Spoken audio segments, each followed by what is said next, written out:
Hey guys, what's going on? This is Brad from the Ad Army, and today, obviously, you can tell we are looking at Blue Hybrid Ice, as this is basic breakdown, and we are going to be looking at strategies here, breaking them down, showing you what you need to know about them, but also how you could play them, and more importantly, it'll get you fundamentally ready to try out these strategies, or just give it a whirl as we go in depth with today's topic being Blue Hybrid, specifically the Ice version that I'm calling it, which is obviously all the Kumamon related stuff, as well as the new Ice Snow cards related from BT18. So we're going to jump straight into it, but as always, I have one little request of you, and that is simple, and it is always to like, comment, and subscribe, and to remember to turn on the notification bell to let you know when we have new uploads. It does help out as we are growing the Ad Army, and with your help, we can keep growing.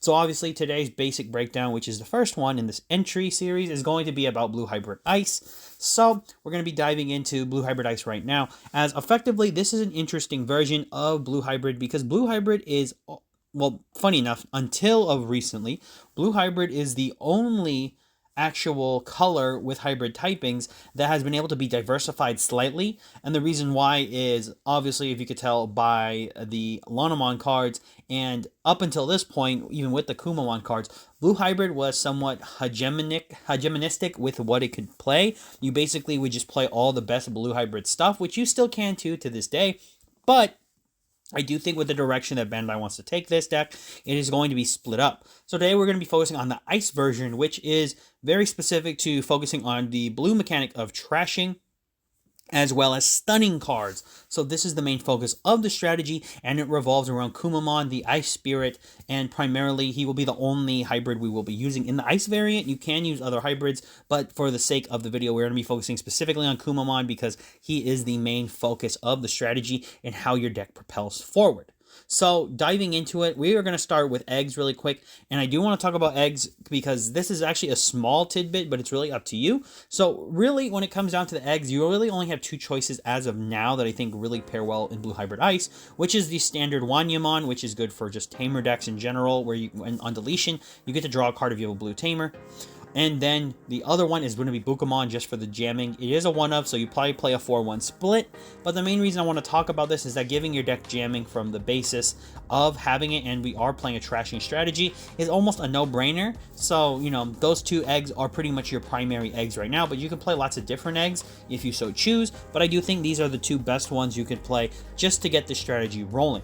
Now, let's move into the rookies that we're going to be playing, and we have level 3s that are, interestingly enough, only really here to support other blue strategies, but for the Blue Hybrid Ice strategy, we actually have the best hybrids that support all of blue as a color for the hybrids, and we'll be starting off with BT4 Strabimon here. BT4 Strabimon is the best level 3 for the deck. It searches both a blue tamer and your hybrid Digimon, and for a play cost of 3 and Digivolve on top of any blue egg for 0, it's almost a no-brainer to play it in any of the decks because it's just such a powerful searcher and grabs any tamer. So in this deck, we will be playing more than just our hybrid tamers, so that is the key thing here. Moving into the other tamer that I think is now mandatory, we have to look at, or I said tamer, the Digimon. We're going to be looking at BT17 Strabimon here. So BT17 Strabimon is pretty much the best searcher for all of the blue and red hybrid strategies, for the main sole purpose that this card will search out everything in the archetype that's hybrid. It will search out for 10 warriors cards, which we are going to be playing 1, but additionally we also are looking for tamers with inherited effects, and luckily both Tommies have inherited effects, so you will be using this card to search out both of those cards in order to propel your strategy forward. I think the best strength of this Strabimon is in its when attacking effect on its inheritable, that when you attack and it's in the inheritable, you are able to play a tamer with inherited costs, or with inherited effects, for a reduced cost of 2. So basically all your 4-cost Tommies are now going to be 2 cost, and your 3-cost Tommies are now going to be being played for 1 cost. Absolutely insane, and is a mandatory in this deck to allow you to continuously accelerate your plays by spamming out your tamers. Additionally, for our last level 3 that I have here that you might want to try, and I think it's probably best for the deck, is the Blukomon from EX7. This one is important because it will be searching for your Ice Snow cards, which pretty much your BT18 line and all of that line happen to be. However, it also searches for the Crisp Paildramons, the Hexablaumons, the Paildramons that you may want to play in this deck because they happen to have very good synergy with this strategy, as they are mostly focused on trashing cards, but as well as giving you the benefits in order to do either more security checks or stunning, or even increasing the evolution cost of your opponent's Digi-Evolutions while they have no Digi-Evolution sources. So very powerful. You have a few other rookies you could play. You could play jamming ones that give you inheritables. You could play a few others. You could even play memory delayers or floodgate rookies if you so choose, but those are going to be all in the you can just throw them in pile. But these are what I would consider about the mandatory rookies for this specific build of Blue Hybrid, because you have to play some number of the Strabimons. They are mandatory because they just make searching so easy, but the Blucomons, you can mess around with the strategy with those, but I do think that they're important because they do allow you to grab multiple hits, whether you play the outer engine or in engine or not, but it's also able to grab you your extra hybrids that happen to be Ice Snow. So moving into the level 4s, because this is where the bulk of the deck comes from, we have to look at the mainstay of the strategy, and that's both of the Kumamons. Focusing specifically first on the BT7 Kumamon from next adventure. This card is important because it's the simplest of the Kumamons, and what I mean is it's very simple. You play it, you Digivolve into this thing, it trashes a bottom evolution source. It's effectively a staple champion because it Digivolves for 2, and the main focus is it Digivolves on top of all of your Tamers. So the main focus you want to do with Kumamon is it's just simply stripping sources, and it's the main linch point or linking point between your rookies and your champions, because this one will have a generic cost of 2 to Digivolve, and it has a good effect when it Digivolves. So you want to be able to use this card well. It turns your Tamers into a stripping machine, because Atami with this Kumamon, with the BT7 one, can immediately strip 4 sources. Now moving into BT17s, or BT18, sorry, Kumamon, this one is the dual colored one, obviously, that I've talked about in another video, so if you haven't checked that out, go ahead and check it out, but stopping the shameless plugs on here. This Kumamon is important because it is obviously your other Kumamon, but more importantly, this one is Ice Snow in trait, so it will be searchable through a lot of your other effects. But more importantly than that, it can Digivolve on top of Tommy for a cost of 2, and Korikakumon for a cost of 0, and then for your blue and red level 3s, if you so choose to play them, and Tamers as well, they will be a 3 cost evolution that aren't Tommy. So this does have a higher evolution cost, but more importantly, it's in its effect. So when you Digivolve with this card, the first thing that you need to know, it trashes the bottom 2 Digi-Evolution cards, and then when attacking, you are able to Digivolve this or one of your Tamers or other Digimon into a Digimon with the hybrid trait for a reduced cost of 1. So this is impactful because this lets you skip right into Korikakumon for free effectively, or it can let you turn any of your other cards on the field into other Digimon that you may need access to. So it's very important for that route. And then additionally for its inheritable, which is arguably one of the most powerful, when this Digimon would leave the battle area, you are able to play out a Tamer with inherited effects in its evolution sources. So just letting you know, this card will play out the Tommy that happens to be in the source. More importantly, it'll allow you to get this card off the field and then get the Tamer back to set up your play. So that is very powerful there. Moving into the other important level 4s that you play just for the strategy, we're talking about Korikakumon. Both of the Korikakumons are interesting, starting off with the one from BT7. This one is actually where I think the blue stunning strategy really started to see its movement forward, and it's really important because it does give a lot of the other cards that would be developed later on in blue this mechanic, where if you Digivolve on top of a blue Tamer, specifically, it can Digivolve on top for a cost of 2, so this Korikakumon's very good for that aspect. Additionally, when it Digivolves on top of a level 4, it can Digivolve on top of any level 4 for a cost of 1, Digivolving on top of any level 3 for a cost of 3, because it is pretty powerful. But more importantly, when it Digivolves and there's a hybrid or a Tamer in its sources, you're able to target one Digimon with no Digi-Evolution cards, and you get to stun it, basically. No attack and no blocking until the end of their turn. So this is pretty strong, obviously, and this was actually what made this deck really unfair in the BT7 meta. You'd stun cards on your opponent's field, lock them down, and then you could just swing into the security and try to mow them down that way. But the point is, this card is impactful. You play 4 of it because it's very good to go on top of any of your champions, and that's why this one is slightly not as much of a brick, because this card can go on top of any champions. And we are going to be talking about one more champion we'll play that's out of archetype that can be digivolved on top with Korikagumon, and it does help out. But looking at the other Korikagumon from BT18, I have talked about this in the combo video I have as well in Engine Access, so if you haven't checked it out, like I said, just plug it in. Point is, this card has an on-play when digivolving, so the effect is pretty strong. This one is very easy, where until the end of your opponent's turn, one of their Digimon with no Digi-Evolution cards can't suspend. So pretty much the attacker block thing was removed, just makes it they just can't suspend, which is you got to attack or defend for suspending mostly, except for Overclock. Point that I'm trying to get across with Korikagumon, this card is powerful. It carries jamming as its own skill, so when it digivolves on top of it, on top of Kumamon with its effect, you can just jam the attack, so no battle worries. Additionally, it carries jamming as its inheritable, so everything on top of Korikagumon going forward will have jamming, so very strong there. This card is also dual color, which is important to a degree, but the more important factor is this thing is hard to digivolve on top of. You really want to use the special evolution condition to go on top of Tommy for 3, or specifically Kumamon for a cost of 1. This is very impactful because you can really create some pretty wild stacks with this and the BT7 or BT18 Kumamon as well. So you could basically go on top of the Korikagumon with the Kumamon. The Kumamon can go on top of the Korikagumon, vice versa. And you can keep making the stacks to just draw a few more cards if you want. But the point is, this card's fantastic for that. It allows you to digivolve up and give an entire stack jamming. So pretty much that is really good, and that's why you have to play those.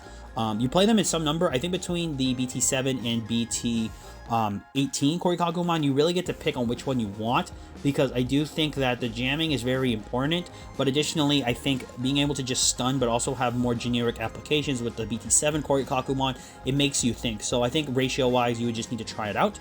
The final champion I have here is actually one that synergizes with Balukomon, but more importantly, it synergizes with the whole strategy, as we have Paildramon from EX7 as well. So the reason this one is actually very good is more so in the fact that it's just a simple champion, having the 2 cost to digivolve on top of any blue. All your rookies will be blue. Additionally, when you're digivolving, you get to strip the bottom 2 Digi-Evolution cards of one of your opponent's Digimon. And then if your opponent has no Digimon with Digi-Evolution cards after that, you get to have jamming and blocker on this Digimon until the end of your opponent's turn. And then this card has a good inheritable just to trash the top Digi-Evolution card of your opponent's Digimon. But finally, the last thing that makes this card insane is that it is an Ice Snow trait Digimon, so this is searchable through Balukomon. And the reason why we have to run this at some numbers, I think, is that it strips 2, so already very good, but additionally gaining jamming and blocking means that this card, on top of, say, the BT17 Strabimon, is now able to attack, play out your Tamers for free, but also have a jamming, or play out your Tamers for a reduced cost and get a jamming hit in, or leave this as a blocker just so that you have some possibilities. It's just way too good to pass up. And I think this being an additional hit you can get off Balukomon, off of Balukomon, because it can be searched out as your first target, and then any of your Ice Snow trait specific hybrids can be your second hit. I think that's just phenomenal and really good, and it's why I think you play this card at least in some number, maybe 1 or 2, because it's just a solid card and it's very good. Also remember, we are going to be playing memory boosts and trainings, because they are just very good to help you out in this strategy. So I'm just saying to keep that in mind, because it does increase your consistency, and I do think it is mandatory to make this deck just a little bit better. But that's the kind of the basic breakdown for most of these strategies anyways. Playing trainings and memory boosts will always help you. Moving into the level 5s, I do think I have to start off with Daipenmon, but I have a caveat, because I do like Daipenmon, but I do think in the build right now, you don't necessarily need to play this card. It's here more so because it is a part of the in-theme archetype. It is the hybrid level 5. It has a way to have a special evolution on top of any of your hybrids, but more importantly, what you want with this card is that it has its effect to go on top of any Tommy, where you can put specifically Korikagumon and the Kumamon in its source into that tamer, and then digivolve that tamer into Daipenmon for 3. So it gives you an access route to your level 5s. So this card is not technically a brick, it is also something you could go into. Additionally, it's when Digivolving effect is really cool, whereby when you are Digivolving, you get to delete one of your opponent's Digimon with no evolution cards. So any stripped Digimon just gets blown up, making Daipenmon a very interesting and powerful inclusion in a stripping source deck. But more importantly, it carries Ice Clad, which is effectively a form of jamming against Digimon, where when you attack a Digimon, the thing that's compared is their evolution sources, not their DP. So if Daipenmon attacks a level 7 with stripped sources, it can just outright, defeat it in battle. So even if it's suspended, it just runs it over, and there you go. Ice Clad kicks in. Additionally, for its all turns, it gives that Digimon 2000 DP. So anything with blocker on top, if you can find a way, gets 2000 DP. I think that's really cool at all turns. But like I said, Daipenmon's cool. It is an Ice Snow trait card, but it just to me, it feels like if you're going to be rushing down your opponent, this card has to be used at a specific time to win, and it never makes me feel like you're going to be able to win outright with Daipenmon. It's just more something you do so that you have access to a level 5 to go to a level 6. So you do have to keep that in mind. But moving into the other level 5, and I think this is the one that I think is mandatory for this deck because it's just so good, is Zudomon Ace. So Zudomon Ace finds its way into this deck because it is arguably one of the best Ace cards created from the first wave, but more importantly, it just has everything this deck wants. It has an ability that when you blast Digivolve, obviously, so that's pretty good because you're basically playing a ton of level 4s. As the other extended bonus, it's on play, and when Digivolving effect lets you trash 2 and then lets you bounce a Digimon with no sources, so already very strong. Additionally, this card is powerful because of Korikakumon. You can give this jamming, so this is more likely to survive a security check if you want to attack with Zudomon Ace, so you don't have to lose your Ace Digimon. But this card all around just has everything you'd want for this deck. It trashes more sources, it bounces cards, so if you already have something you were trying to get rid of but you couldn't bounce it, this card can get rid of it and just strip source from something else. This card is everything you want in the deck. It has a low cost, so if you so choose and you need to get a level 6 online, you can just hard play this for 4, go straight into another card on top of it, and pretty much you're able to go off to the races with Zudomon Ace. I just think it's a very good card to talk about, and you can't ignore how good it is for a deck like this, so I do have it included here. Moving into some of the other additional level 5s, this is the last one I have here, but it could be a lot of different cards depending on what you want to play. So I have the Crisp Paildramon. This is the one from BT5. I have this one because it is the most generic. It is searchable through Balukomon, so that is good, and also your additional generic searching through training and boost. But more importantly than that, when Digivolving, you get to trash the bottom Digi-Evolution card of all of your opponent's Digimon. That's why this card is actually really good in this deck, because if your opponent has a wide board and they maybe have 1 to 2 sources, you get to strip all of those sources, one each from each, and that can actually be the difference maker in how you can stun down your opponent's board. This card can literally just take them all away. Next thing you know, you just go one at a time, stun them, and then that's a lot. That can get you to the next turn and win. But more importantly, for its inheritable, which is strong, during your turn, if your opponent has a Digimon with no Digi-Evolution cards, this Digimon gains security attack +1. And that's one of the biggest reasons I have this card, is that when you have just any Digimon on your opponent's side with no cards as their sources, this card, the level 6 that will have this as its inheritable, will be able to do 2 checks, allowing you to effectively keep it up. And your stack, if you put this on top of Korikakumon, for instance, you'll have this level 6 with jamming and security attack +1. So already that's just a lot. That is a lot of work going in there, and you can just put a lot of work in by taking out your opponent that way. So I did have to include this card. I think it was a mandatory talk of because it's just so strong. But there's a lot of cards you can put in this slot. You can really mix around with the level 5s, but I do think Zudomon Ace is probably the first mandatory one, but that is up to you.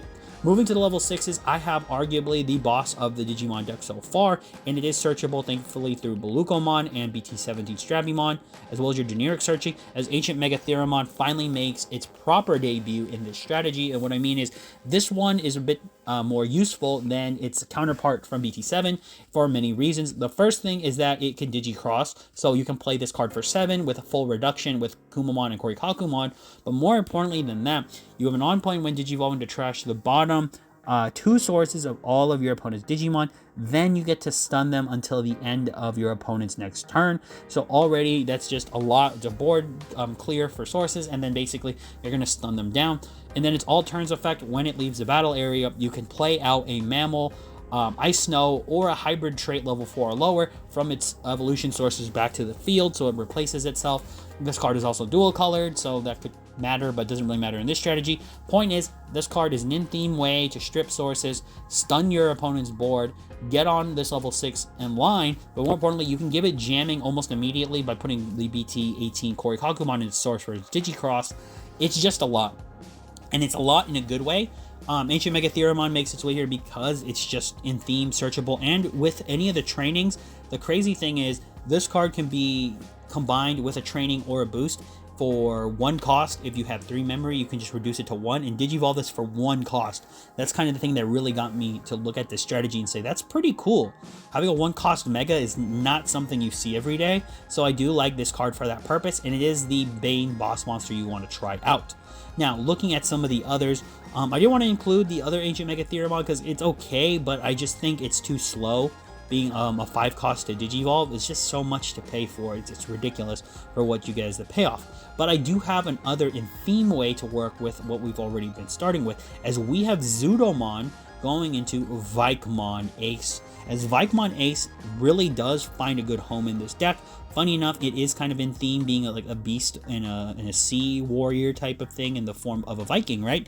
But more importantly, what it does is you have that blast evolution. You can also cheapen your evolution on top of specifically Zudomon Ace for 3 with this card, so that's very good. Additionally, for its on plane when digivolving, you get to de-digivolve 2 on one of your opponent's Digimon. Then you're able, if they have Digimon with 1 fewer sources, you are able to basically stun them down. They can't suspend until the end of their turn. This is a huge effect, I think, because it just pairs so well with the stunning we already do. So if you blast evolve on, say your opponent has a stack that they built and they're ready to get you because you've already stunned down most of their field. You blast evolve into this thing, and the next thing they're doing, they're already having that stack stunned during their turn. So that's just punishment right there, right? And that's why I think this card's very good. Additionally, for its when attacking, you get to delete one of your opponent's Digimon with 1 or fewer Digi-Evolution cards. This is huge because basically what you're doing with this obviously is you're just clearing the board with this thing. Like I said, the best thing with this is that if you can get it in a stack with Korikakumon, it has jamming. So when you swing with this thing, you don't have to worry about it dying. You just literally swing and then, hey, guess what? I got jamming. And then they're going to lose that source. I mean, they're going to lose that Digimon and you're going to take out a source without having to worry about Vikemon dying. I think it's really good. It's a really good payoff. I think it's a really good level 6 for this deck because I do think Vikemon Ace is kind of struggling to find a place to fill into. And I think this is the perfect deck for it to be a part of as its top end. Moving into the Tamers now, because we're going to move on. We have other options you could play for level 6s, but these are the ones I think are probably the best you can get away with for the strategy at the time until they print other stuff. So let's go into the Tamers here. So starting on, we have both Tommies. Obviously, I think you play some number of both. I think the mandatory one has to be BT7s because it's shipping 3 sources, it being able to stun when you Digivolve on top of it. I mean, this thing was on the ban list for a reason, guys. And I'm not going to tell you not to play 4 of these because it's just so good for this deck. It's literally one of the, I would argue it's the best generic tamer effect of all of the spirit tamers, like, or all the frontier tamers. This thing, or next to Koichi's, I guess, but like it has the best effect, I think, of all of them because it just does a lot and its inheritable is very good. That's the point. It's a good inheritable, good effect. Can't beat that. Talking about Tommy as well from BT18, this card is a card that you play maybe 2 or 3 of because what it really does is it lets you cycle your hybrids out. Because sometimes maybe you don't want so many hybrids in your hand. Maybe you have like a Strabimon you don't need. Maybe you have like a Korikakumon or a Kumamon not doing something in your hand. And you're like, well, I'll just trash it to gain a memory. It allows the deck to really propel itself forward by just getting more memory. Because I think this deck, if it gets a lot of memory, it can just out-hybrid an opponent. Like what I mean is you can just literally go hybrid, attack, hybrid attack, and clear your opponent's security. That's how good the deck can be. Additionally, what it does is when attacking on its inheritable, you get to trash the bottom Digi-Evolution card of one of your opponent's Digimon. Then, if your opponent has no Digi-Evolution, Digimon with Digi-Evolution cards, you get to draw one. That's a little bit more conditional, but the reason this effect is so good is that when you Digi-Evolve into it and swing with this Tommy, the main focus you want to take advantage of is the stripping. It lets you strip a source when you're attacking, and then if you happen to, you get the draw. So the draw isn't as important as the continuous stripping you get. So that's what makes this Tommy not as good as its BT7 counterpart, but it does gain you memory, and it is very hard to not want to play at least 2 or 3 copies of this card because it is searchable. It is obviously able to be played for a reduced cost of 2, so you can play this thing for 2 costs with Strabimon from BT17, and it is very solid. So you have to think about those 8 tamers. You could probably find some number that works best for you. Now, I think with all of the Zudomon talk, I obviously had to recommend Joe as one of our tamers here. I think the main thing that you get when you play Joe Keto from BT14 is that this card really does take a lot of advantage in this strategy because it is a 3-cost tamer. The main focus you do get, though, is on play. You get to strip a source, so already really good. But then anytime when one Digi-Evolution source is stripped from one of your opposed Digimon, you suspend him to gain a tamer. So with the way this works is that you play him, you suspend him, or you play him, strip a source, then you can suspend him and gain a memory. So he's effectively a 2-cost tamer, and he's definitely worth it as he'll progressively get you more memory. And I do like that fact because he makes the strategy accelerate quicker, and he is a tamer that is somewhat worth Digivolving on top of, because you do need the extra memory, but it's not the most mandatory thing in the world. Moving into another tamer that I think is absolutely mandatory is going to be Sora and Joe. This card is really powerful on the obvious standpoint that it will strip 2 sources when you attack, but more importantly, if your opponent has a Digimon with no Digi-Evolution sources, you gain 2 memory. Now the reason this is big is that this will change the way your opponent plays, because people used to fear this card because effectively if you hard played a Digimon, you didn't want to just hard play Digimon to pass the turn. Next thing you know, your opponent's starting with 2 extra memory. So when this card comes into play, the biggest problem your opponent now has is that they have to find a way around it, and now this pressures them. And I think that's why you have to play some number of this card, because it does strip sources. But now we get to talk about the memory setter of the deck, because here's the thing. There isn't a good memory setter for this deck yet. I think of all the ones we have available, you have to decide on which ones you want to play. And there's a few you could do. You have like Kyoshiro. You have obviously the one I think is usually the one that gets the most association, being actually the what's the one looking on Davis. So you could search a blue Digimon, because this was just a normal thing you could do. You could play Memory Setter Davis. Honestly, the thing is you have to really think about which ones you want to play, because this is really where the deck starts to have one problem, is you don't want to clump on your tamers. So you have to play a high number of tamers in obviously any of the hybrid decks, but simultaneously you don't want to overdo it on the numbers. So that's kind of why I'm just making it clear here, is that you can play any number of whatever you want, however you want, but you don't want to overdo it with your tamers, because you don't want to just start bricking on them, because you'll have to hard play them. But like I said, Kyoshiro is a good one, but you do have to remember to use his effect. You have to have a level 5 in play, and then you have to have 7 cards to draw. So he does give you draw power if you want to use his effect, but it has to be level 5 or higher, so you do have to keep that in mind. But pretty much that's where our tamers end. Those are the ones I think that are best mandatory, because they synergize well. And with some of the other techs you'll see in a second, you'll understand.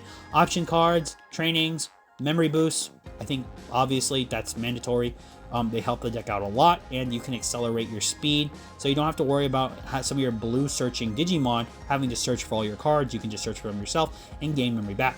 Additionally, for options, one I chose was Wave of Reliability. This card is here for a few reasons. So this card's very good. It trashes 2 sources. Then you have a tamer with Joe. It allows you to choose one of your Digimon, and then if your opponent has no Digimon with as many or fewer Digi-Evolution cards as the Digimon that you chose, you get to unsuspend it. So the biggest reason for this is this allows you to close out a game quickly if you've already established the board presence. So the way that you would do this is simply having either Megatheramon or whatever you have as your top end in play, with specifically the Chris Paildramon alongside jamming Korikakumon. If you have that stack in position, what you can do is swing, get the 2 checks, then use Wave of Reliability, and you're probably going to have more sources than most of those Digimon. Unsuspend that Digimon, swing again, and now you have 4 checks. If you have any more additional memory, you can easily hybrid from game from there. So I do like that as a play.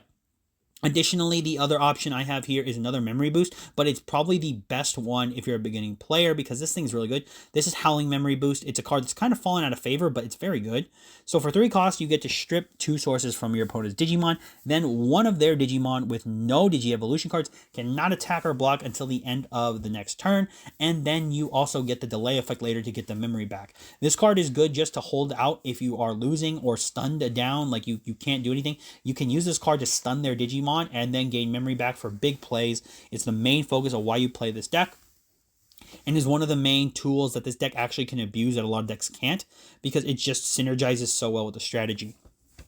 And pretty much that's it for the video, guys. This is pretty much the basic breakdown. When it comes to level 7s and other cards in this deck, you don't necessarily need to run them. Obviously, Blitz Omni could be an option, but you do not have to. There's lots of cards you could try out, but this is basically everything you need to know on the basic basis of how to use Blue Hybrid Ice, and I do hope this has helped you out. If I missed anything, let me know in the comments down below, but if you found this helpful, please enjoy, and let me know what you will do with Blue Hybrid Ice.